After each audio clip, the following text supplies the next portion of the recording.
السلام عليكم ورحمة الله وبركاته إخواني أخواتي مرحبا بكم في الحصة الخامسة والأربعون من دروس موديل 4 circuit électronique théorie résumé de théorie toujours dans le chapitre numéro 13 amplificateur typique complet. Cette fois nous allons voir muscle de sortie. Vous connaissez déjà la structure générale d'un push-pull. Le signal est toujours appliqué à un push-pull directement via le collecteur du transistor fournissant l'excursion en tension. Dans la figure 13.6, nous avons 4 montages. Push-pull. Celui à gauche, c'est un montage à alimentation bipolaire et il a un transistor PNP. L'entrée se fait à travers un transistor PNP. Deuxième figure. Maintenant, toujours le push-pull à alimentation bipolaire, mais cette fois l'entrée, elle se fait par le bas à travers un transistor NPN. Même chose pour le push-pull à alimentation monopolaire. L'entrée se fait à travers le transistor PNP en haut et NPN en bas du push-pull. La figure 6 montre 4 façons ordinaires d'organiser un étage de sortie en push-pull. Le transistor d'attaque, driver en anglais, peut être de type NPN ou PNP. C'est le transistor d'attaque. U-polarisation, on le sait, est la tension contrôlant la polarisation du push-pull. La boîte Z est une haute impédance étant généralement un générateur de courant fabriqué à l'aide d'un transistor ou d'un bootstrap. Nous reviendrons au bootstrap un peu plus loin. La figure 6 montre cependant des sorties d'amplificateurs plutôt chétives, c'est-à-dire que la puissance à débiter est relativement faible. On parle d'environ 15 watts en diminuant. Il faut alors avoir plus de muscles. Montage en Darlington. La figure 7. Qu'est-ce qu'on voit? Toujours le transistor d'attaque. L'entrée se fait par le transistor d'attaque. PNP. Après, nous avons le push-pull, constitué par un transistor Darlington, montage Darlington, T1 et T3, et en bas, en PNP, Darlington, PNP, T2 et T4. Les résistances R1 et R4 permettent d'éviter que T3 et T4 soient mises en fonction par le courant de coulage de T1 et T2 et elles contrôlent le courant de polarisation de T1 et T2. Donc ces deux résistances contrôlent le courant de polarisation de T1 et T2. Montage en alpha. Le montage en alpha, il est différent du montage d'Arlington. Nous avons encore le transistor d'attaque PNP qui attaque le push-pull. Cette fois, les transistors du push-pull sont T1 et T3 en montage alpha.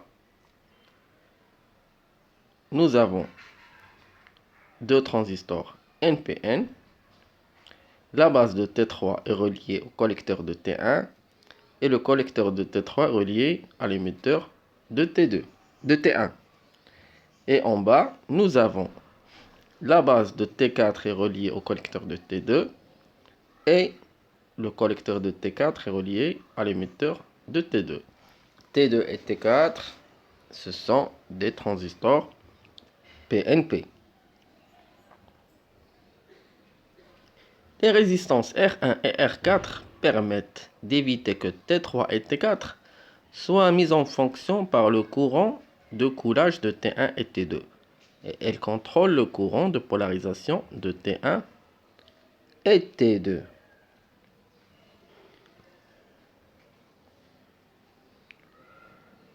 Montage asymétrique.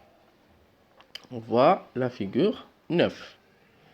Nous avons toujours le transistor d'attaque PNP. Il attaque une partie. Le push-pull, la partie supérieure est constituée d'un Darlington et la partie inférieure est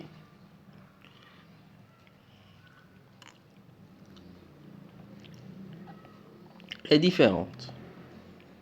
Donc, nous avons le collecteur de T2 relié à la base de T4, mais le collecteur de T4 est relié à l'émetteur de T2, mais comment? À travers une résistance R5 en parallèle avec une diode D1.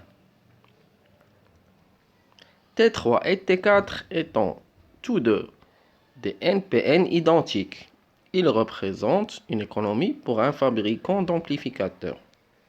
Les résistances R1 et R4 permettent d'éviter que T3 et T4 soient mises en fonction pour le courant par le courant de coulage de T1 et T2. Elles contrôlent aussi le courant de polarisation de T1 et T2. L'ajout de R5 et D1 sert à limiter une jonction, ou bien à imiter une jonction UBE en simulant un push-pull symétrique. Mise en parallèle des transistors de puissance. Advenant le besoin d'un courant important, un seul transistor peut se révéler insuffisant afin de faire passer ce courant. On utilisera donc plusieurs transistors installés en parallèle, comme précisé dans la figure 1310. T1 et T2. Nous avons le collecteur de T1 relié au collecteur de T2. La base de T1 reliée à la base de T2. Mais l'émetteur de T1 est relié à une résistance R1 et l'émetteur de T2 est relié à une résistance R2 qui sont tous les deux connectés. Les jonctions base-émetteur des deux transistors n'étant pas nécessairement identiques, on ajoute les résistances R1 et R2. Elles aideront les transistors à vraiment se partager le courant d'une façon égale. L'utilisation du bootstrap. Cet artifice électronique a rapport au bloc Z des figures précédentes. Le bootstrap est une manière économique de fabriquer une source à courant constant sans utiliser un transistor. Première figure, montage bipolaire d'un push-pull. Là, le bloc Z maintenant est constitué de quoi? De deux résistances R1 et R2 et puis un condensateur CB. Pour le montage monopolaire, elle est représentée par la résistance R1. Le bloc Z est représenté par la résistance R1. À la figure 11, dans le cas du montage bipolaire, R1 et R2 sont de valeurs identiques. C'est le courant circulant au travers de R1 qui est constant. Simulant ainsi une très haute impédance. On retrouve grâce au condensateur de couplage CB la même tension alternative de chaque côté de R1. Il n'y a donc pas de variation de courant dans R1. Toute une astuce. Dans le cas du montage monopolaire, on utilise le condensateur de couplage de la sortie. La tension au banc de R1 sera donc constante. Il est à noter que l'amplificateur ne se polarisera que si le haut-parleur est branché. Il faut donc s'assurer de brancher une charge à la sortie d'un amplificateur ayant une telle configuration lorsqu'on veut diagnostiquer un dysfonctionnement.